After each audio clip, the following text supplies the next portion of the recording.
ዛሬ እኮ ራሳችን በጽድቅ ወንበር ላይ አኮፍሰን እንመለሳለን። ነጭ ለብሰን እንመጣለን፣ ነጭ ለብሰን እንሄዳለን። ውስጣችን ግን እንደቆሸሸ ነው። ውስጣችን ግን አልጸዳም። ሐሜት አለ ውስጣችን፣ ጥላቻ አለ ውስጣችን፣ መለያየት አለ ውስጣችን፣ መከፋፈል አለ ውስጣችን፣ ዘረኝነት አለ ውስጣችን፣ ብሔርተኝነት አለ ውስጣችን፣ ጎሰኝነት አለ ውስጣችን።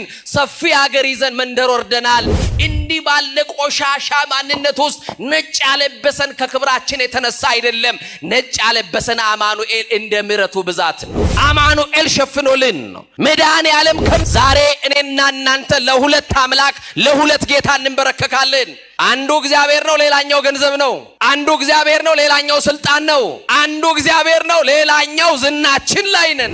ወገኖቼ የተደገፋችሁት ሁሉ የሸንበቆ ክምር ነው። ተንዶ ሳይሰብራችሁ፣ ተንዶ ሳይጎዳችሁ የተደገፋችሁትና የያዛችሁትን ነገር ለቃችሁ አማኑኤል ላይ ብቻ ተደገፉ።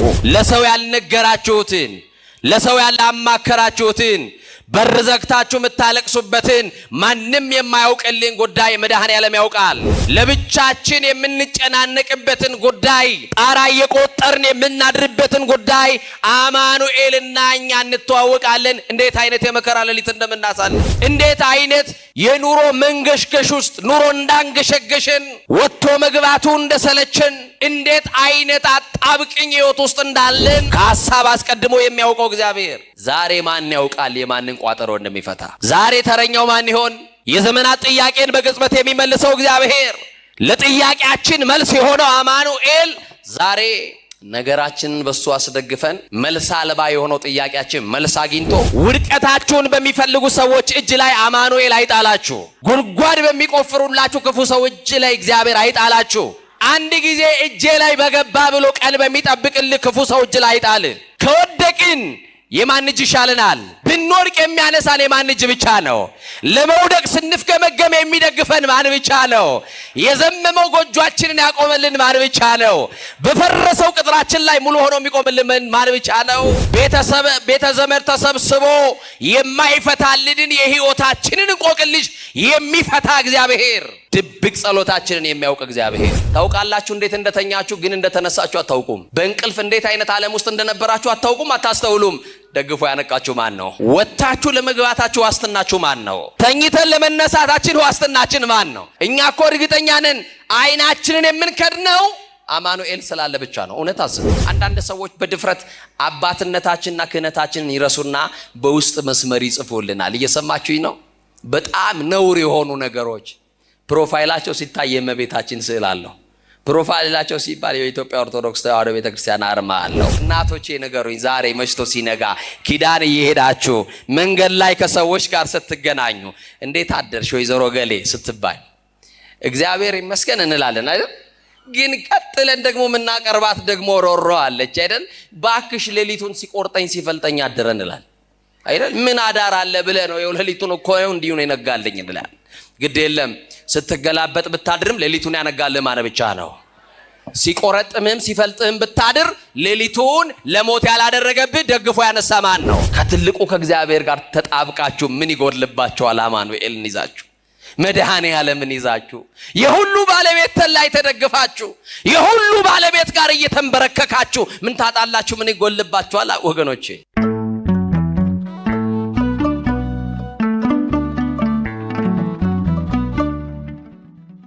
በስመ አብ ወወልድ ወመንፈስ ቅዱስ አሃዶ አምላክ ዘላለም ሥላሴ።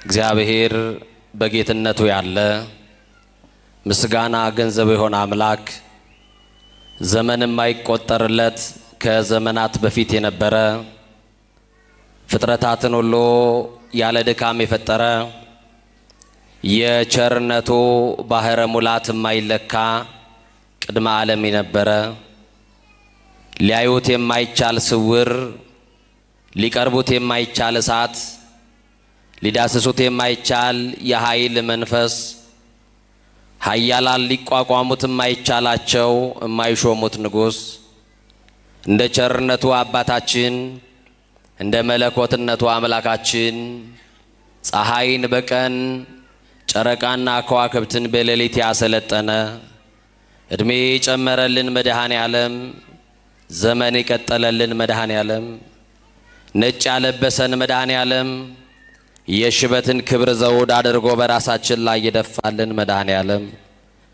በማያኖሩ ሰዎች መካከል የሚያኖረን መድኃኔ ዓለም፣ ወጥተን ስንገባ ተኝተን እስክንነሳ የማይለየን መድኃኔ ዓለም፣ በአደባባይ የነበረው ታሪካችንን በጓዳ የከተተልን መድኃኔ ዓለም፣ ገመና ሸፋኝ ጓዳ ከታች ከባት ያበሳ የሆነው የድንግል ልጅ አካላዊ ቃል ኢየሱስ ክርስቶስ ለስም አጠራሩ ክብርና ምስጋና አምልኮና ውዳሴ ለገናናው ስሙ ይሁን።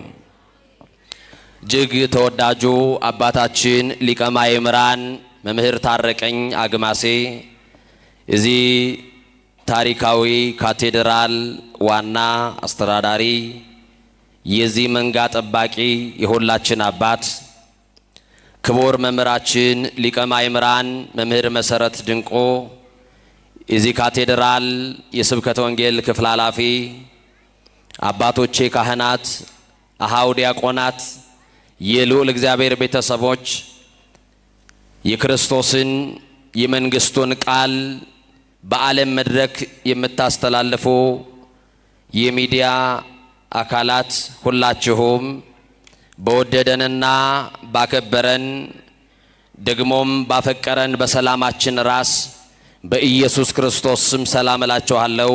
እንደምን ዋላችሁ? እንደምን ሰነበታችሁ? እንደምን ቆያችሁ? ኃጢአት በደላችንን በምሕረቱ ከድኖ በይቅርታው አደባባይ ሸፍኖ ያቆመን አማኑኤል አምላካችን ለስም አጠራሩ ክብርና ምስጋና ለአምላካችን ይሆን።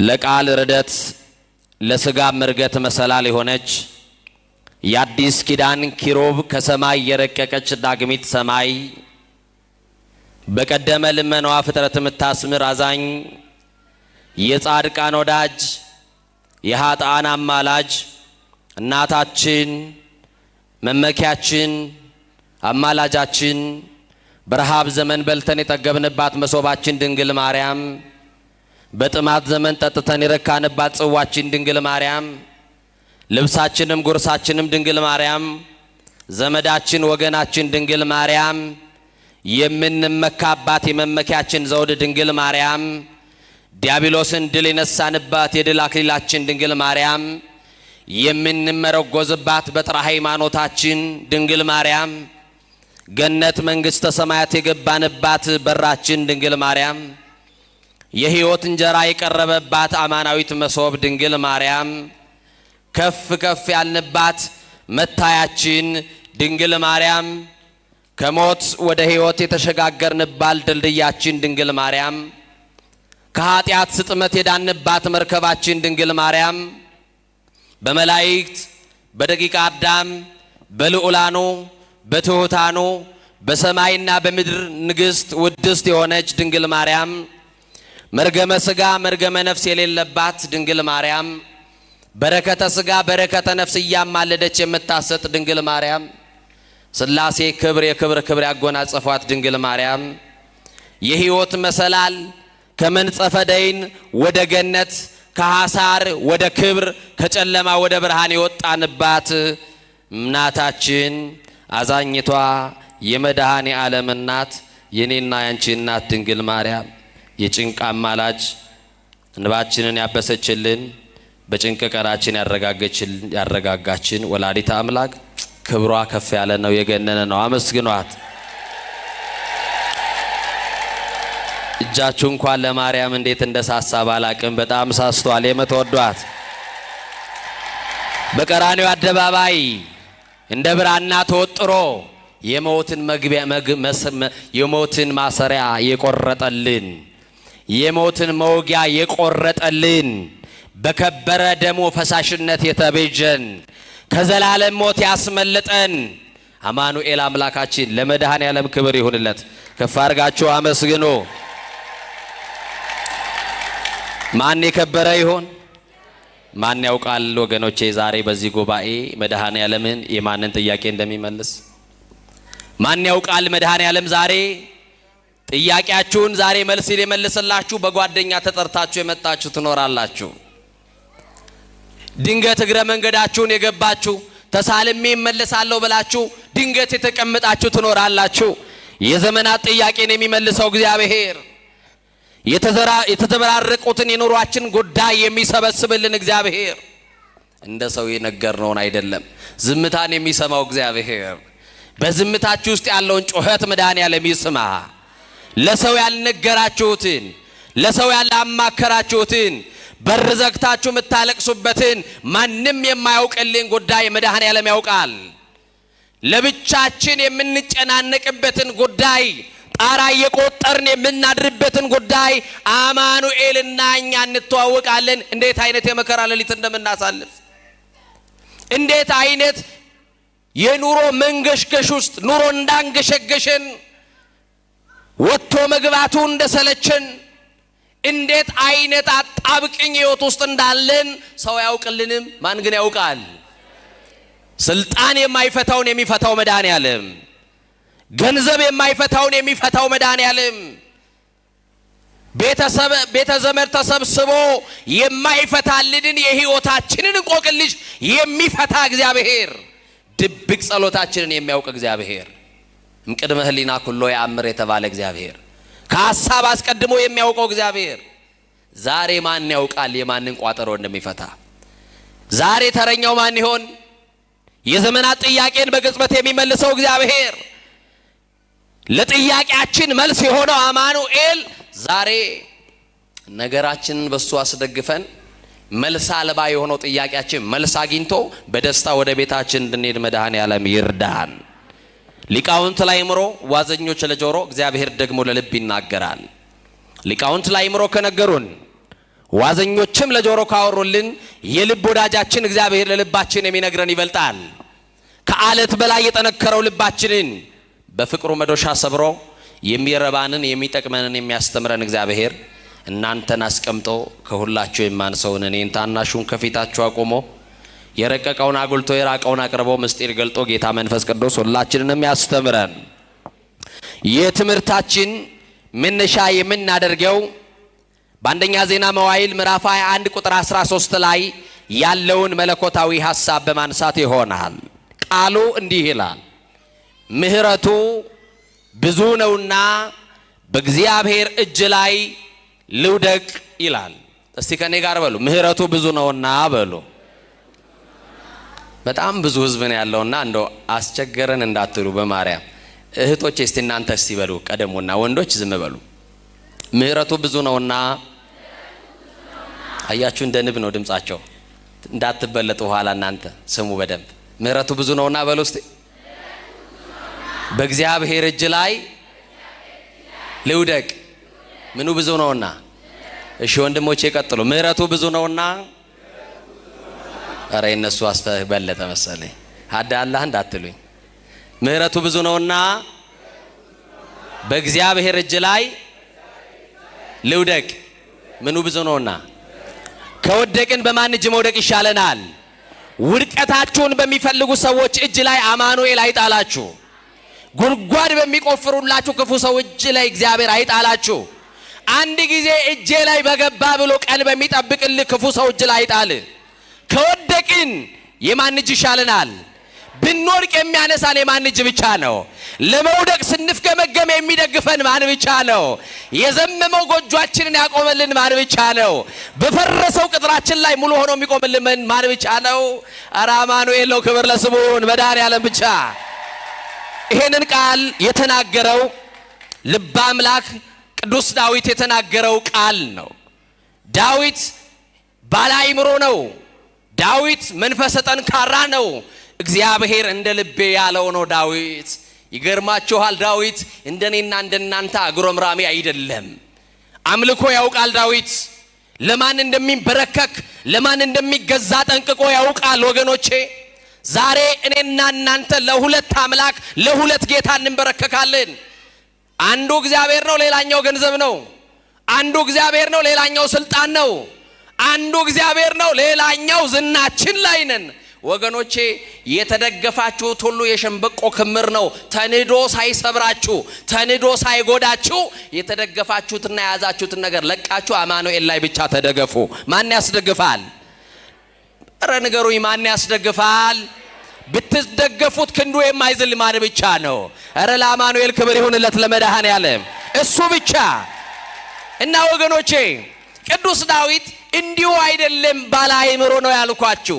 መሽቶ ሲነጋ በእግዚአብሔር ፊት አያጉረመርምም። እናቶቼ ንገሩኝ፣ ዛሬ መሽቶ ሲነጋ ኪዳን እየሄዳችሁ መንገድ ላይ ከሰዎች ጋር ስትገናኙ እንዴት አደርሽ ወይዘሮ ገሌ ስትባይ እግዚአብሔር ይመስገን እንላለን አይደል? ግን ቀጥለን ደግሞ የምናቀርባት ደግሞ ሮሮ አለች አይደል? ባክሽ ሌሊቱን ሲቆርጠኝ ሲፈልጠኝ አደረ እንላለን አይደል? ምን አዳር አለ ብለህ ነው? ሌሊቱን እኮ ነው እንዲሁ ነው የነጋልኝ እንላለን።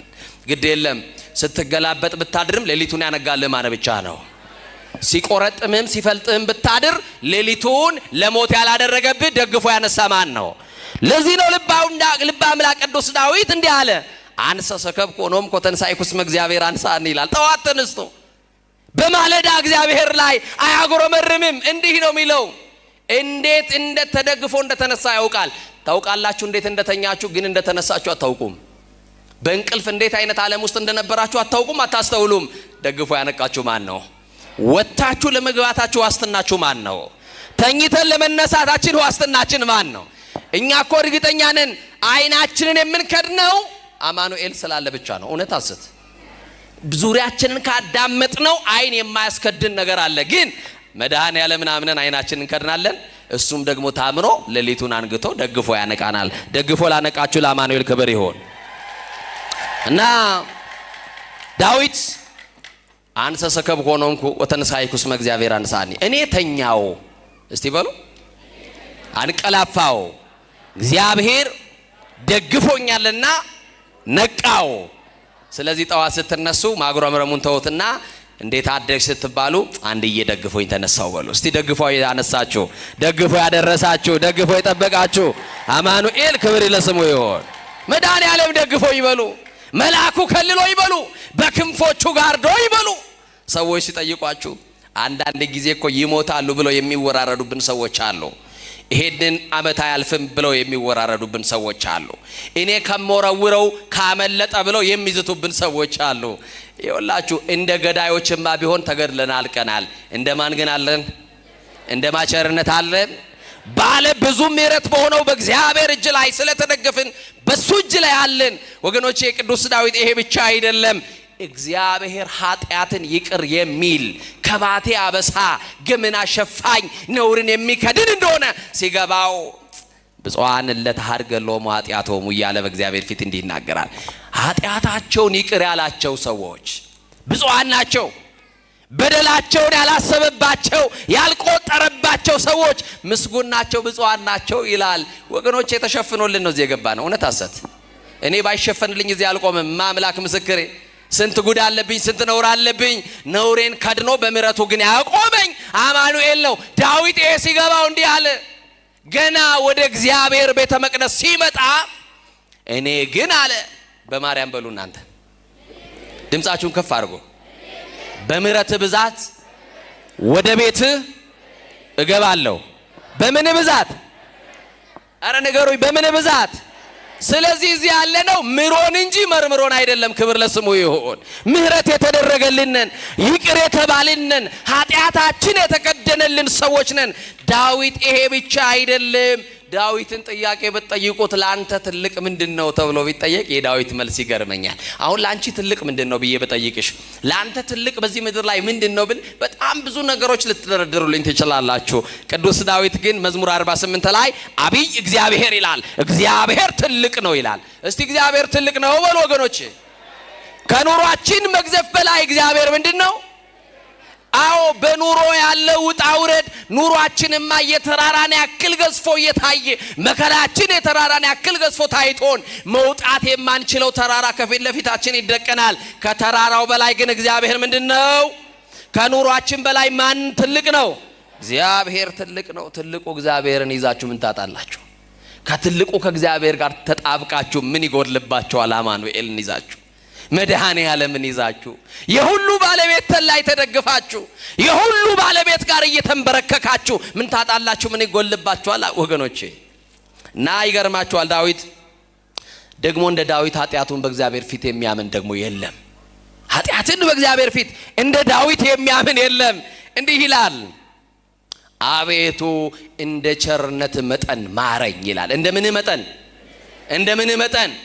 እንደ ቸርነት መጠን ማረኝ፣ መተላለፌን ደምስስልኝ፣ አንተን ብቻ በደልኩ፣ በፊትህም ክፉ ስራ ሰራው እያለ በእግዚአብሔር ፊት ለፊት ኃጢአቱን ያምናል።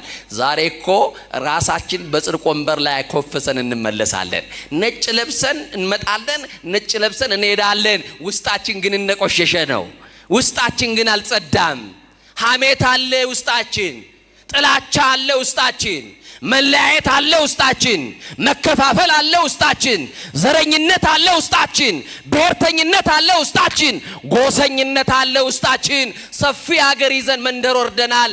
እንዲህ ባለ ቆሻሻ ማንነት ውስጥ ነጭ ያለበሰን ከክብራችን የተነሳ አይደለም። ነጭ ያለበሰን አማኑኤል እንደ ምሕረቱ ብዛት ነው። አማኑኤል ሸፍኖልን ነው። መድኃኔ ዓለም ከድኖልን ነው እንጂማ ስራችን በእግዚአብሔር ፊት ቢገለጥ መስህ ኃጢአትን ትታቀብ እግዚኦ እግዚኦ መኑ ይቀውም ቅድሜከ አይደል ያለው? ኃጢአትን ብትጠባበቅ በፊት ማን ይቆማል እኮ ነው ያለው። እግዚአብሔር ኃጢአታችንን ቢቆጥርብን ኖሮ በእግዚአብሔር ፊት ባለሞገስ ሆኖ የሚቆም ማንም የለም። ተሸፍኖልን ግን ቆመናል። ይሄንን ነገር እንዳትረሱ ወገኖቼ። የሰማችሁኝ ነው? ተሸፍኖልን ይቆም ነው።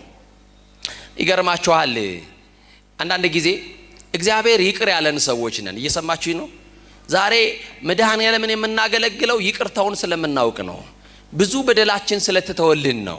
ብዙ ኃጢአታችን ስለተሰረዘልን ነው። እንደ ምሕረቱ ብዛት በምሕረቱ ብዛት ስለተጎበኘን ነው። ባለ ብዙ ምሕረት በሆነው በአማኑኤል ስለተጎበኘን ነው። አንዳንድ ሰዎች በድፍረት አባትነታችንና ክህነታችንን ይረሱና በውስጥ መስመር ይጽፉልናል። እየሰማችሁኝ ነው? በጣም ነውር የሆኑ ነገሮች ፕሮፋይላቸው ሲታይ የእመቤታችን ስዕል አለው። ፕሮፋይላቸው ሲባል የኢትዮጵያ ኦርቶዶክስ ተዋሕዶ ቤተክርስቲያን አርማ አለው። ወገኖቼ ራእይ ዮሐንስ ላይ እንዲህ ይላል። የሰማችሁኝ ነው? ዲያብሎስም ይላል የስድብ አፍ ተሰጠው፣ ክርስቲያን የሚሳደብበት አፍና ልሳን አልተሰጠው። የሰማችሁኝ ነው? እንደው ጊዜው እስቲ ቢሰጠን እንደው የሰው ኃጢአት ለመቁጠር በቂ ነው። ያውን ያለን ቀሪ ሂሳብ ቀሪ እድሜያችን የሰው የምናወራበት ይሆን? ስለ ራሳችን ኃጢአት የምናለቅስበት ነው ወገኖች። ግድ የላችሁ። እኛን በድል ይሆናል፣ እኛን እናጠፋ ይሆናል፣ እኛን ደክም ይሆናል። ግን ሁሉ ስለ ራሱ ቢያለቅስ ጥሩ ነው። እየሰማችሁ ነው? ቅዱስ መጽሐፍ የሚናገረው አንዱ የአንዱን ሸክም ይሸከም ይላል። የሰማችሁ ነው? እግዚአብሔር በደላችን ስላልቆጠረ ነው። ሌላው ቅዱስ ዳዊት ህመም ሲሰማው እንዲህ ብሎ ይጸልያል። እስቲ ህመም ሲሰማችሁ ምን ብላችሁ ምትጸልዩ? እሰይ የኔ እናት ምን አሉ እናታችን? የሰማችሁ ንገሩኝ። አቤት ተሳለኒ እግዚኦ ተሳለኒ ይላል ቅዱስ ዳዊት። ማረኝ አቤቱ ማረኝ ይላል። እስቲ ሁላችሁ ማረኝ ንበሉ። አቤቱ ማረን በሉት። በቃ ይኮ ትልቅ ጸሎት ነው። አልጋ ያላዝን በሽተኞች ነን፣ መድኃኔ ዓለም ይማረን እና ማረኝ እያለ በእግዚአብሔር ፊት የሚጸልየው ልበ አምላክ እንደ ልቤ የተባለው ቅዱስ ዳዊት እግዚአብሔርን አሳዘነው ይላል። ማንን አሳዘነው? ወገኖቼ ወዳጃችሁን ስታሳዝኑ፣ ወንድማችሁን ስታሳዝኑ፣ ምናልባት አባቶቻችሁን ይዛችሁ ወንድሜን በድያለሁ፣ አሳዝኛለሁ፣ ይቅር ባብሉኝ፣ አስታርቁኝ፣ ሸምግሉኝ ትሉ ይሆናል። ከመድኃኔ ዓለም ብትጣሉ ግን ወዴት ነው የምትሄዱት? መሄጃ አለን? ዳዊት ኃጢአት ሰራ፣ እግዚአብሔርን አሳዘነው። ምንድነው ዳዊት የሰራው ኃጢአት ካላችሁ በተነሳንበት የትምህርት ክፍል አንደኛ ዜና መዋዕል ምዕራፍ 21 ቁጥር 1 ጀምረን እናነባለን። እንዲህ ብሎ ይጀምራል። ከኔ ጋር ናችሁ? ሰይጣን በእስራኤላውያን ላይ ተነሳሳ ብሎ ይጀምራል። የታባቱ የመናጤ እስቲ ጥሩት። ሰይጣን በሉ እስቲ። በእስራኤላውያን ላይ ምን ነው ጥሩት ስላልኩ ፈራችሁ እንዴ? በእስራኤላውያን ላይ ተነሳሳ። ልክ ዛሬ በኢትዮጵያውያን ላይ እንደተነሳሳው ማለት ነው። ልክ በአንድነታችን ላይ እንደተነሳሳ፣ በአብሮነታችን ላይ አመድ ሊበትን እንደተነሳው፣ ሊከፋፍለን እንደተነሳው፣ ሊነጣጥለን እንደተነሳው፣ ፓርቲሽን እያካፈለ እንዳጣላን፣ ቋንቋችንን ሊያደበላልቅብን። ዛሬ ኢትዮጵያውያን የድሮ ኢትዮጵያውያን ነን።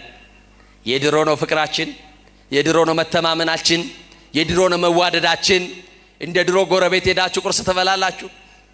የአንዱ ጎረቤት ቁርስ ከተበላ የሌላኛው ቤት ምሳ የሚበላበት ኢትዮጵያ እኮ ነበረ። በር ዘግቶ መብላቱን ማን አስተምሮ ነው ኢትዮጵያውያን? ሻክቶ የሚደፋ እህል ላይ ስስታም ያደረገን እንዴት ያለው አጋንንት ቢያገኘን ነው ወገኖች። እና ወገኖቼ ሰይጣን በእስራኤላውያን ላይ ተነሳሳ ካለ በኋላ ዝቅ ብላችሁ ስታነቡ ዳዊትንም ቀሰቀሰው ይላል። ልብ አድርጉ። ማንን ቀሰቀሰው? ማንን ቀሰቀሰው? ዳዊትን ቀሰቀሰው። በትጋት እያገለገለ ያለውን ለጥፋት ይቀሰቅሳል። ሰይጣን ክፉ ነው። ታማኙን ለተንኮል ይቀሰቅሰዋል፣ ለአድማ ይቀሰቅሰዋል። ሰይጣን ክፉ ነው። ጻድቁን ለዝሙት ይቀሰቅሰዋል። ሰይጣን ክፉ ነው። አሁን በዚህ መድረክ ላይ ስለ ሰይጣን እውቅና እየሰጧችሁ እንዳልሆነ ትረዱኛላችሁ። ሰማችሁኝ አይደል? አሁን ሰይጣን ሲባል የት አባቱ እኔ የገሌ ልጅ ብላችሁ ነው የምትፎክሩት አይደል? ሰይጣን ሲባል እኔ ማርያም ልጅ፣ እኔ የገልዬ ልጅ፣ በቃ በባዶ ፉከራ።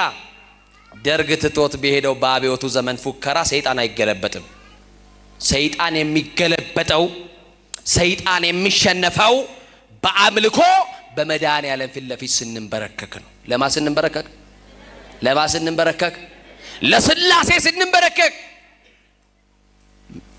አያችሁ፣ እንደ ተጻፈው እንደ እግዚአብሔር ቃል መኖር ያልቻለ ሰው ታዲያ ሰይጣን ላይ ምን ፉከራ ቢያወጣበት?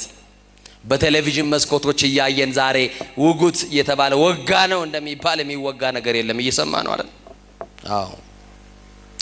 ዳዊት ብርቱ ነው። ዳዊት እግዚአብሔር የወደደው እንደ ልብ የተባለ ሰው ነው። የሰይጣን ዓላማ ምንድነው ካላችሁ፣ ዳዊትን የቀሰቀሰው ለምንድነው ካላችሁ፣ ከእግዚአብሔር ጋር ሊያጣላው። የሰማችሁ ነው አይደል? ሊያጣላው። የወንድሞች ከሳሽ የተባለው አቧላ ሐሰት የተባለው ሰይጣን፣ ምንም እውነት የሌለበት የሐሰት አባት ሰይጣን ዳዊትን ቀሰቀሰው። ለርኩሰት ይቀሰቅሳል፣ ለዝሙት ይቀሰቅሳል፣ ሰው ለመግደል ይቀሰቅሳል፣ ለሐሜት ይቀሰቅሳል፣ ለጥፋት ይቀሰቅሳል፣ ለስርቆት ይቀሰቅሳል። ብቻ ዳዊትን ቀሰቀሰው። በጆሮው የሆነ ነገር ሹክ አለው። የሰማችሁኝ አይደል? በሉቃስ ወንጌል ምዕራፍ 19 ላይ በጣም የሚገርመኝ ቃል አለ። የክብር ባለቤት ለስም አጠራሩ ክብር ምስጋና ይግባውና አምላካችን መድኃኒታችን ኢየሱስ ክርስቶስ ደቀ መዛሙርቱ ተኝተው ያለ ቀሰቀሳቸውና እንዲህ አላቸው። ከኔ ጋር ናችሁ? ሰይጣን እንደ ስንዴ ሊያበጥራችሁ ለመነኝ አላቸው። ማን? ፈራችሁ አይደል? አይዟችሁ። የመድኃኔዓለም ደግሞ ምን ይፈራል? እስቲ ሰይጣን በሉ። እንደ ስንዴ ሊያበጥራችሁ ለመነኝ፣ እኔ ግን በሉ እምነታችሁ እንዳይጠፋ ከለከልኩላችሁ። አሁንም አበጣሪው መንፈስ ይከልክልልን። የዝሙቱ ሰፌር ላይ እንዳያበጥረን ይከልክልልን። የክፋቱ ሰፌር ላይ እንዳያበጥረን ይከልክልልን።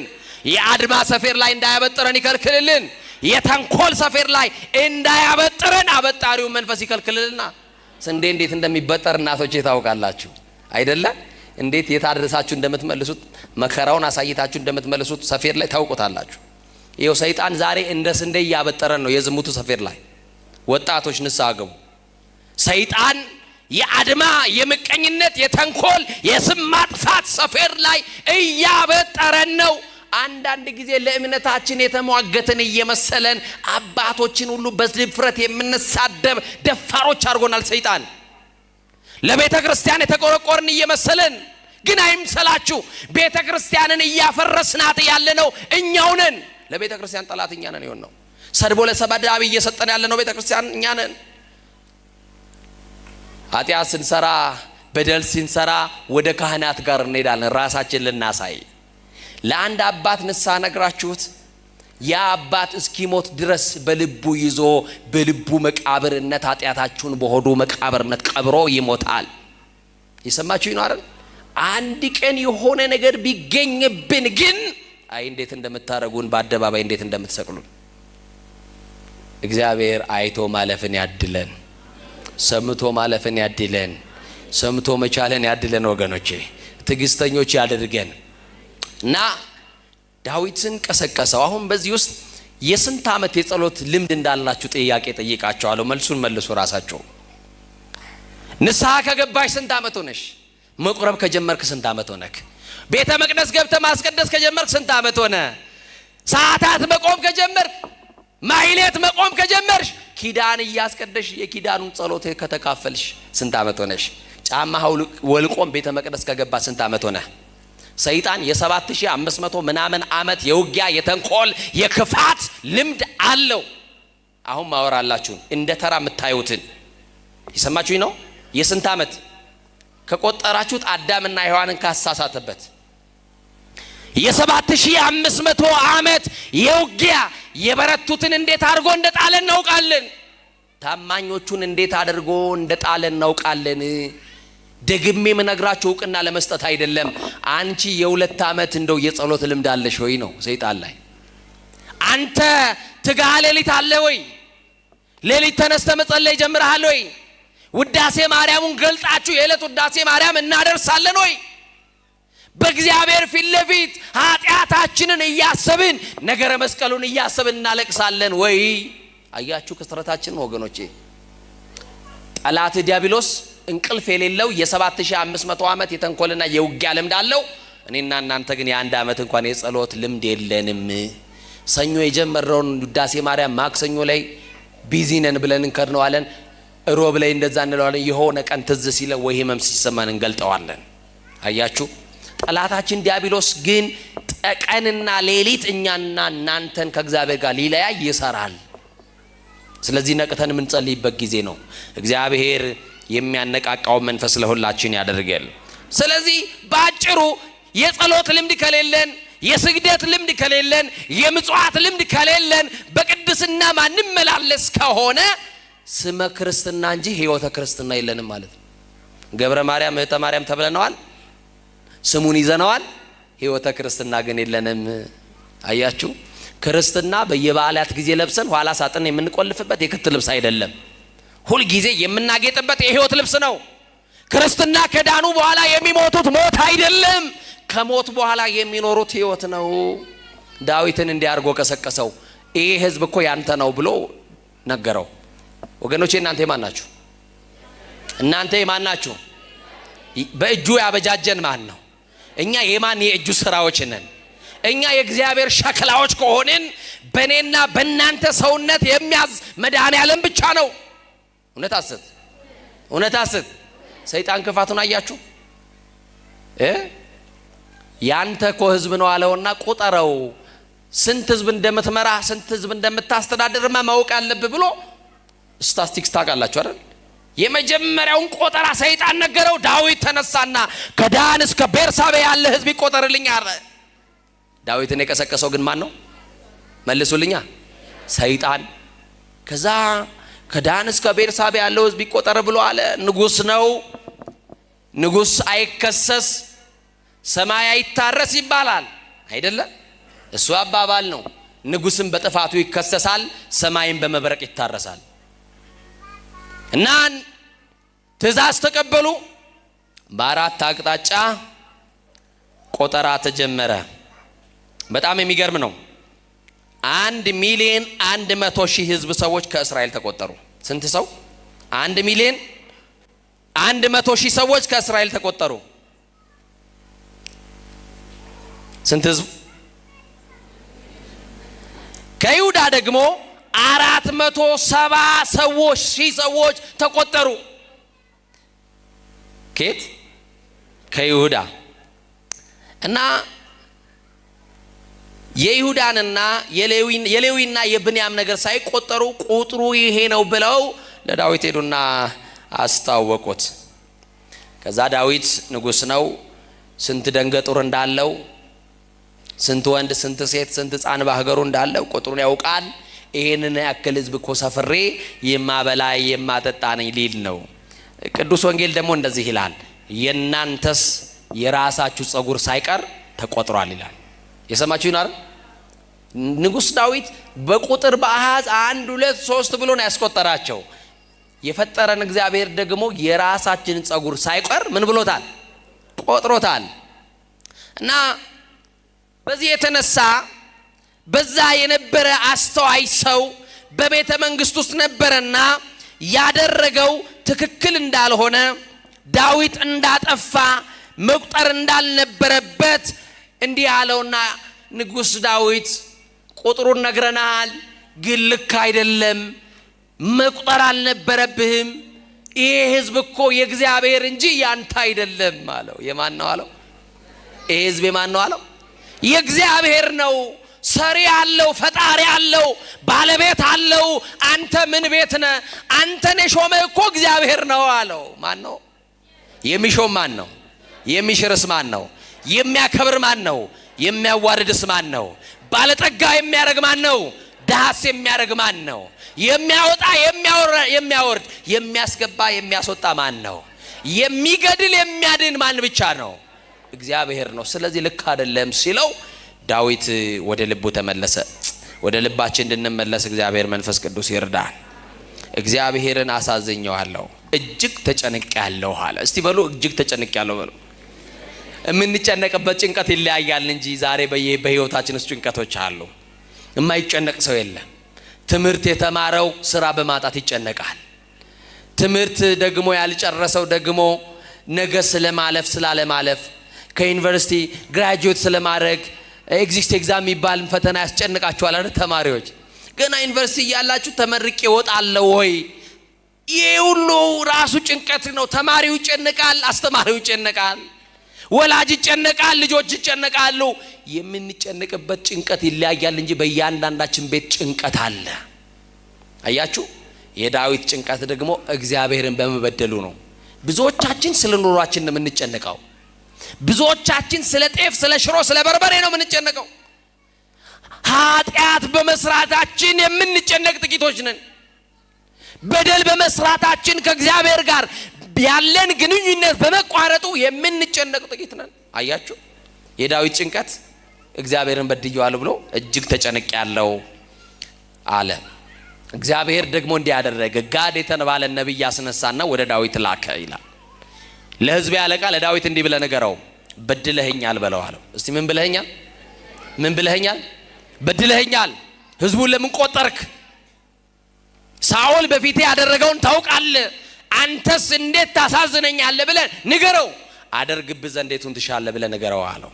ያ ነብይ ከዋሻው ወጥቶ ወደ ዳዊት ሲመጣ እግዚአብሔር ለነብዩ ለጋድ የተናገረው ነገር እንዳለ አስተዋለ። እግዚአብሔርን በድያለሁና ወዮልኝ ብሎ ዳዊት አዘነ። ግዴላችሁም ኃጢአት በሰራችሁበት ሌሊት ስታለቅሱ ታድራላችሁ፣ ሲነጋ ግን መታችሁ ንስሐ የምትገባላችሁ ወይ? ኃጢአት በሰራንባት ምሽት ላይ ይጸጽተናል። ስናለቅስ ስናነባ እናድር ይሆናል። ሲነጋ ግን ለንስሐ ከመጣን እውነተኛ ክርስቲያኖች ነን ወገኖች። እና ጋድ መጣ። ንጉሥ ሆይ እግዚአብሔር ወደ አንተ ልኮኛል፣ እጅግ ተቆጥቷል፣ እግዚአብሔር በድለኸኛል ብሏል። አደርግብህ ዘንድ 3 ነገር በከተማህ አመጣለሁ፣ የቱን ትሻለህ? ከ3ቱ አንዱን ምረጥ አለው እግዚአብሔር። ዳዊት ምንድነው እግዚአብሔር የሚያደርግብኝ ብሎ የጋድን ንግግር ጠበቀ። የ3 ዓመት ረሃብ በሀገር ላይ ያመጣለሁ፣ ይሄንን ማትመርጥ ከሆነ የ3 ዓመት የጠላት ሰይፍ አመጣለሁ፣ ይሄንንም ማትመርጥ ከሆነ የ3 ዓመት ጽኑ ቸነፈር በሽታ ሰድብሃለሁ። ከነዚህ ከ3ቱ አደርግብህ ዘንድ የቱን ትሻለህ? ምረጥ አለው። የቱን እንችለዋለን ምእመናን? አሁን ዛሬ በአመጽ ላይ አመጽ፣ በኃጢአት ላይ ኃጢአት እየደረብን፣ በርኩሰት ላይ ርኩሰት እየጨመርን እግዚአብሔር አደርግባችሁ የቱን ትሻላችሁ ቢለን የቱን እንላለን? ረሃቡን እንችላለን ወገኖቼ? ግዴላችሁ መልሱ። እንችላለን ወይ? ያውም ከእግዚአብሔር የታዘዘውን ማን ይመልሰዋል ወገኖቼ? ማንም አይመልሰው። በሽታ ቢመጣ ከእግዚአብሔር ማን ይችለዋል? የዓለም ጠቢባን ቢረባረቡበት ከእግዚአብሔር የታዘዘውን ሰው አይፈውሰው። ቸነፈር ታዘዘ፣ ጦርነት ታዘዘ፣ የጠላት ሰይፍ፣ ጽኑ የሆነ የጠላት ሰይፍ አለ። ዳዊት 3ቱንም አልመረጠም። እንዲህ ብሎ አለ፣ እግዚአብሔር መሐሪ እንደሆነ ያውቃል። ወመኑ መሐሪ ዘከማከ የተባለ እንዳንተ ያለ መሐሪ ማን ነው የተባለው? እግዚአብሔር ባለ ብዙ ምሕረት እንደሆነ ያውቃል። እስቲ ባለ ብዙ ምሕረት ነው በሉ መድኃኔዓለምን። ግነዩ ለእግዚአብሔር እስመ ኄር እስመ ለዓለም ምሕረቱ ቸር ነውና ምሕረቱ ለዘላለም ነውና አለ። ቸር ነው በሉ መድኃኔዓለምን። ምሕረቱ ለምንድን ነው ይላል? ለዘላለም ይሆን ለዘላለም በየጊዜው ይቅር የሚል በየሰዓቱ በደልን የሚተው እግዚአብሔር ነው። እና ዳዊት እንዲህ አለ፣ ቸነፈሩንም በሽታውንም ጦርነቱንም ረሃቡንም የቱንም አልመርጥም፣ ምሕረቱ ብዙ ነውና በእግዚአብሔር እጅ ላይ ልውደቅ፣ በሰው እጅ ግን አልወድቅም አለ። የዳዊት ምርጫ ማን እጅ ላይ መውደቅ ነው? ሀገራችን ራሷ በማን ላይ ትውደቅ? ኑሯችሁ በማን እጅ ላይ ይውደቅ? ትዳራችሁ በማን እጅ ላይ ይውደቅ? የዘመመው ጎጇችሁ የሚስተካከለው ማን ላይ ሲወድቅ ነው? አቤት እግዚአብሔር ላይ መውደቅ ረፍት አለው። ለዚህ ነው በመዝሙር 90 ላይ በልዑል መጠጊያ የሚኖር አለ። ማንን ተጠግቶ የሚኖር? በልዑል መጠጊያ የሚኖር ሁሉን በሚችል አምላክ ጥላ ውስጥ ያድራል። እግዚአብሔርን አንተ መተማመኛዬ እለዋለሁ አለ እኮ። መተማመኛችሁ ማን ነው? ወጥቶ ለመግባታችሁ እኮ ዋስትና የላችሁም። ዋስትናችን ማን ነው? ተኝተን ለመነሳታችን ዋስትናችን ማን ነው? ስለዚህ ዳዊት በአውደ ኦርና መስዋዕት ሰዋ፣ አለቀሰ። እግዚአብሔር ሆይ እባክህን ፊትህን መልስልኝ፣ ይቅርታ ፈጥኖ ይደረግልኝ፣ በድያለሁ፣ አሳዝኛለሁ አለና ወደ እግዚአብሔር ሲያለቅስ ከተማዋን ሊያጠፋ የታዘዘ ሰይፈ መዓቱን መዞ የነበረ ለጥፋት የተላከ መልአክ ነበረ ይላል። ያ መልአክ በአንድ ቀን በአንድ ሌሊት 70,000 እስራኤላውያን በተኝነት ሞተው አድረዋል። በዳዊት በደል የተነሳ ስንት ሺህ ሰዎች? 70,000 እስራኤላውያን። ቀባሪ ጠፋ። ሁሉ ቤት ሐዘን ሆነ። ዛሬ እኮ ሁሉ ቤት ለቅሶ አለ። ሁሉ መንደር ሐዘን አለ፣ ግን ለቅሶ ደራሽ የለም፣ አጽናኝ ግን የለም። እና ዳዊት በእኔ ኃጢአት የተነሳ ሕዝቤ እንዳያልቅ እግዚአብሔር ሆይ በድያለሁና ፊትህን መልስ ብሎ ወደ እግዚአብሔር ጮኸ። እግዚአብሔርም የምህረት ፊቱን መለሰ። የምህረት ፊቱን ይመልስልህ። የምህረት ፊቱን መለሰ። ሰይፈ መዓቱን መዞ የነበረውን መልአክ እንዲህ አለው፣ ከእንግዲህ በቃ አለው። ለኢትዮጵያውያን ከእንግዲህ ስደቱን በቃ ይበለን። ለኢትዮጵያውያን ጦርነቱን እግዚአብሔር ከእንግዲህ በቃ ይበለን። ከእንግዲህ ለኢትዮጵያውያን መለያየቱን በቃ ይበለን። ጥላቻውን በቃ ይበለን። መከፋፈሉን መገዳደሉን እግዚአብሔር በቃ ይበለን። ከእንግዲህ በቃ ሰይፌን ወደ ሰገባው መልሰው፣ ለዳዊት ምህረት አድርጌለታለሁ ባለ ብዙ ምህረት መሆኔን አምኖ። በነገራችን ላይ አንድ አባት እንዲህ ብሎ ይጽፋሉ፣ የሰው ልጅ የእግዚአብሔር የምህረቱ ጥገኛ ነው ይላሉ። እስቲ የምህረቱ ጥገኞች ነን በሉ። አሁን የተጠጋ ነው ምኑን ነው? ምህረቱን ነው። ጠዋት በነበረኝ አገልግሎት ተናግሬ ያለው ምናልባት ደግሜ ብናገረው ደስ ይለኛል። ቅዱስ ጴጥሮስን ታውቃላችሁ? ሊቀ ሐዋርያት ታውቁታላችሁ? ሊቀ ሐዋርያት ቅዱስ ጴጥሮስ በረከቱ ይደርብን። ያ የመንግስተ ሰማያት መክፈቻ የተሰጠው ቅዱስ ጴጥሮስ እና ቅዱስ ጴጥሮስ እንዲህ ለኢየሱስ ክርስቶስ አንድ ቀን በጣም ችኩል ስለነበረ ጥያቄ ጠየቀው። ቅዱስ ጴጥሮስ ጌታ ሆይ ንጉሥ እንደሆንክ አውቃለሁ። አማኑኤል ንጉሥ ነው አይደለም? መድኃኔዓለም ንጉሥ ነው አይደለም? ኢየሱስ ንጉሥ ነው አይደለም? ክርስቶስ ንጉሥ ነው አይደለም? ነው። በጣም የሚገርማችሁ ቅዱስ ዳዊት እግዚአብሔር እሰ ንጉሥ ውእቱ እምቅድመ ዓለም፣ እግዚአብሔር አስቀድሞ ከዓለም አስቀድሞ ንጉሥ ነው ብሎ ይናገርለታል። ንጉሥ ነው። በእጅ ብልጫ ያልተሾመ ንጉሥ፣ በጭብጨባ ያልተሾመ ንጉሥ፣ ሰማይና ምድር ሳይዘረጋ የነበረ ንጉሥ፣ ይሄን የሚታየውና የማይታየውን ዓለም አሳልፎ በንግስና ማማ ለብቻው የሚቀመጥ ንጉሥ አማኑኤል ነው፣ መድኃኔዓለም ነው። እና አማኑኤል የኔ ጌታ ንጉሥ እንደሆንክ አውቃለሁ። እኔ የማውቃቸው ነገስታቶች ደግሞ ቤተ መንግስት አላቸው፣ ዙፋን አላቸው፣ ወንበር አላቸው። አንተ እየተቀምጠ ነው ቆይ ዓለምን የምትገዛው ብሎ ጴጥሮስ ጠየቀው ጌታን። የጴጥሮስ ጥያቄ ትክክል ነው። ጠየቀው በቃ ጌታን። ጴጥሮስ እኔ ዓለምን የት እንደማስተዳድር ብነግርህ ትገረማለህ፣ ና ላሳይ አለውና መድኃኔዓለም እጆቹን ዘረጋ። የይቅርታ እጁን ይዘርጋልን፣ የምህረት እጁን ይዘርጋልን። የሰላም እጁን ይዘርጋልን፣ የበረከት እጁን ይዘርጋልን። ዘረጋለት ለጴጥሮስ እጆቹን እና እጁን ዘረጋና ወደ እጄ መዳፍ ተመልከት አለው። በአጭር ቁመት በጠባብ ደረት በስጋ ማርያም የተገለጠው አንድዬ አማኑኤል ጎንበስ ብሎ ወደ እጆቹ መዳፍ ሲመለከት ዓለምን በሞላ አየ። እስክሪፕቶ በሰጣችሁ በእጃችሁ ላይ ወርልድ ማፕ ወይም አፍሪካ ማፕ በስዕል በካርታ አሳዩኝ ብላችሁ እጃችሁ ይበቃል? ለስዕል እንደው ይበቃል? አይበቃም። ምናልባት የኢትዮጵያን ካርታ ሳነሳችሁ እንደው ጂኦግራፊ በደም ጎበዝ የሆናችሁ ሰዎች አይደለ ታሳዩኝ ይሆናል እንደው። ከዛ ውጭ አይሆንም። መድኃኔ ዓለም ለጴጥሮስ ሲያሳይ በካርታ አይደለም፣ በስዕል አይደለም። ዓለምን በመሃል እጁ አድርጎ አሳየው። ያውም የዓለም ሕዝብ ለመድኃኔ ዓለም ግማሽና አልሞላም። የሰማችሁ ነው። ለካ ሲሰፍረን እንዲያርጎ ይጨብጠናል። አያችሁ፣ አንዳንድ ቀን እያመጽንበት እምቢ እንላለን። የጨበጠን ቀን ግን እፍኛን መሆና እና ጴጥሮስ ተገረመ። ወይኔ መድኃኔ ዓለም፣ ወይኔ ኢየሱስ የኔ ጌታ፣ ሳላውቅ አብሬ ከዋልክበት ውላለሁ፣ ካደርክበት አድራለሁ። ዓለምንማ እንደ እንቁላል ተንከባክበ በእጅ እንዳያስክ መቻወኩኝ። የተያዛችሁት በመድኃኔ ዓለም እጅ ላይ ነው፣ እንዳትፈሩ። የሚዝትባችሁ፣ ጥርስ የሚነክስባችሁ፣ የሚያስፈራራችሁ ሰው አለ። ግድላችሁም። እኔ የተያዝኩት በመድኃኔ ዓለም እጅ ነው በሉት ጠላታችሁ። በማን እጅ? ከያዘ በማይለቀው በማን እጅ? ካስገባ በማያስወጣው በማን እጅ? በማይጥለው በማን እጅ? በማይዝለው በማን እጅ? እስቲ በእጆቹ ስለተያዛችሁ አመስግኑት መድኃኔ ዓለም። በመድኃኔ ዓለም እጅ እና መድኃኔ ዓለም ለካ በእጅ ነው እንደ እንቁላል የተያዘ ነው ብሎ ጴጥሮስ ጠየቀው። አዎ እንግዲህ እንዳየ ሆኖ ዓለም ሲለው እባክህ ለአንድ ቀን ዓለምን ላስተዳድር ስጠኝ አለው። ይሆንለት ይሆን? እንደው አንድ ቀን ቢሰጠው ጴጥሮስ ምን ሊያደርገን ይችል ይሆን? በዛ ላይ ችኩል ነው ብያቸዋለሁ። እንደው ለእናንተ ከኛ መካከል ለአንዳችን አንድ ቀን ቢሰጠን እንደው እቺን ዓለም አንድ ቀን ገልብጠናት ነው የምናድረው እና እንኳን ዓለምን ቀበሌ ቢሰጠን ምን እንደምናደርገው እኮ እናውቃለን አይደለ?